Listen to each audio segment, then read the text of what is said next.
ഈ real time strategy games ദാണ്ടെ ഈ age of എംപയേഴ്സിൻ്റെ age of കിങ്സിന് മുന്നേ ഉള്ള സാധനമാണ്. പക്ഷേ ഈ ഗെയിം ഇറങ്ങിയപ്പോൾ ഉണ്ടല്ലോ, ശരിക്കും പറഞ്ഞാൽ ഈ ഗെയിമായി ഈ ഓണറിനെ ഡിഫൈൻ ചെയ്യണത്.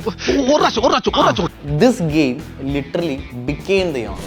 ഫുള്ള് കാണുന്നതിന് മുന്നേ നമ്മളെ ചാനലൊന്ന് കയറി കണ്ട് സബ് അടിച്ച് ബാക്കി വീഡിയോസൊക്കെ കൂടെ കയറി ഒന്ന് കാണുക.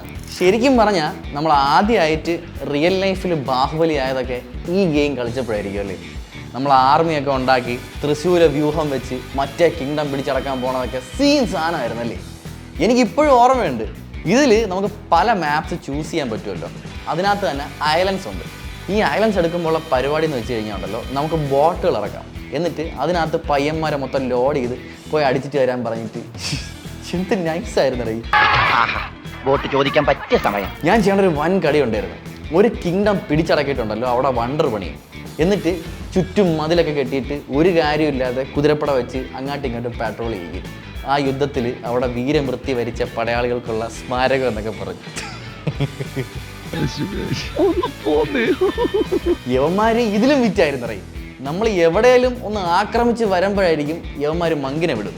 യവന്മാർ വന്ന് ചാട്ടസേന നടത്തി നമ്മളെ ട്രൂപ്സിനെ നമുക്കെതിരെ തിരികെയോടെ.